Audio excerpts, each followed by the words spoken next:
गृह मंत्री अमित शाह ने अपने पुंछ दौरे में पाकिस्तानी गोलाबारी में मारे गए लोगों के परिजनों को नियुक्ति पत्र सौंपा। TV9 संवाददाता अंकित भट्ट ने पीड़ितों से बात कर उनका हाल जानने की कोशिश की।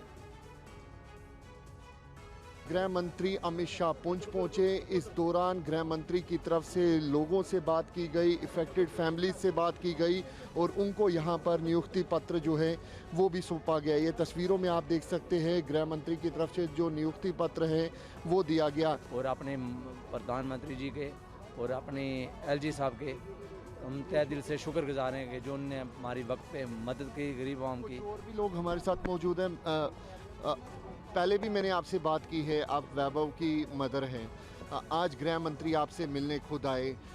8th क्लास में आपका बेटा था, इससे पहले राहुल गांधी आए, लेकिन आज गृह मंत्री आए, क्या कहना चाहेंगे? आए उन्होंने ठीक जैसे उन्होंने बताया, हमें तो ठीक लगा। हमें उनका बातचीत हुई? जी हाँ, उनसे बातचीत हमसे पूछा उन्होंने क्या क्या हुआ, सारी बात की। नियुक्ति पत्र भी दिया गया आपको? जी हाँ। उस दौरान काफ़ी मुश्किल हालात थी जब पाकिस्तान ने सीज़ फायर का उल्लंघन किया था। बहुत मुश्किल था उस वक्त। और गृह मंत्री अमित शाह ने ऑपरेशन सिंदूर में BSF की भूमिका को अहम बताया। जम्मू में BSF के जवानों और अधिकारियों के बीच उन्होंने कहा कि दुश्मन की निगरानी सिस्टम को ध्वस्त कर BSF ने पाकिस्तान को ऐसी चोट पहुंचाई है जिससे उबरने में उसे 4-5 साल लगेंगे। ऑपरेशन सिंदूर के घटनाक्रम में अपनी परंपराओं को बनाए हुए जम्मू फ्रंटियर के BSF के जवान, राजस्थान फ्रंटियर के BSF के जवान और दूर सुदूर कच्छ की बॉर्डर पर जो जवान तैनात हैं, वो सभी ने पूरी सजगता के साथ सीमा की रक्षा का काम किया। जब पाकिस्तान ने हमारे आतंकवादी के अड्डे पर किए हुए हमले का जवाब में हमारी सीमा और हमारे नागरिक रिहायशी इलाकों में हमला किया, तब जम्मू फ्रंटियर अकेले में लगभग 118 से ज्यादा पाकिस्तान की पोस्टों को तबाह और नुकसान पहुंचाने का काम हमारे BSF के जवानों ने किया।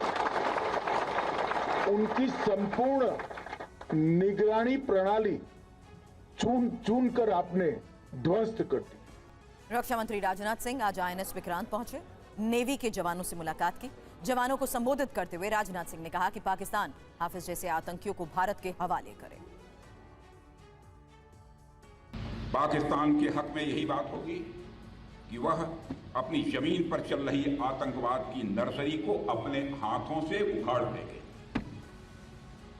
इसकी शुरुआत उसे हाफिज सईद और मसूद अजहर जैसे आतंकवादियों को भारत के हाथों में सौंपने से करनी चाहिए। यह दोनों न केवल भारत में मोस्ट वांटेड टेररिस्ट की सूची में हैं, बल्कि ये यूनाइटेड नेशंस की डेजिग्नेटेड टेररिस्ट की लिस्ट में भी शामिल हैं। हाफिज सईद मुंबई हमलों का गुनाहगार है, कौन नहीं सच्चाई को जानता है।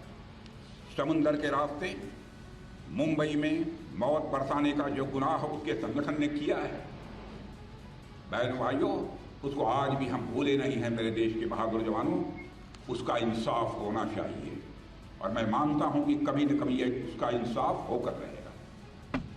यह काम पाकिस्तान में नहीं हो सकता है। और ओडिशा में बैकुंठ नाथ सारंगी नाम के एक इंजीनियर के ठिकानों से 2 करोड़ से ज्यादा कैश मिला है। ये रिपोर्ट देखिए।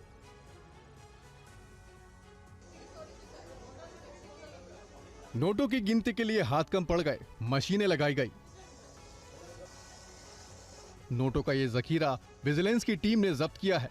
यह अकूत रकम भुवनेश्वर के चीफ इंजीनियर बैकुंठ नाथ सारंगी के भुवनेश्वर, कटक, पुरी और बालासोर समेत 60 ठिकानों पर रेड के बाद बरामद की गई है। बैकुंठ के भुवनेश्वर के फ्लैट से 1 करोड़ रुपए और अंगुल के फ्लैट से 1.1 करोड़ रुपए बरामद किए गए हैं। विजिलेंस की टीम को इस कार्रवाई के दौरान सोने के गहने और महंगे कपड़े भी मिले हैं, जिनकी कीमत लाखों में बताई जाती है। छापे के दौरान नोटों के काफी बंडल बैकुंठ नाथ सारंगी ने विजिलेंस की टीम को देखने के बाद घर के बाहर फेंक दिए। छत और खिड़कियों से फेंके गए ये नोट भी विजिलेंस ने जब्त कर लिए हैं। इस पूरे ऑपरेशन में पुलिस के साथ विजिलेंस की 7 टीमें शामिल थी। ये छापे आय से अधिक संपत्ति रखने के संदेह में मारे गए थे। नोटों की गिनती के बाद पाया गया कि कुल रकम 2 करोड़ 10 लाख से अधिक है। शुरुआती जानकारी के मुताबिक सारंगी की घोषित संपत्ति और वास्तविक आय के बीच भारी अंतर पाया गया था।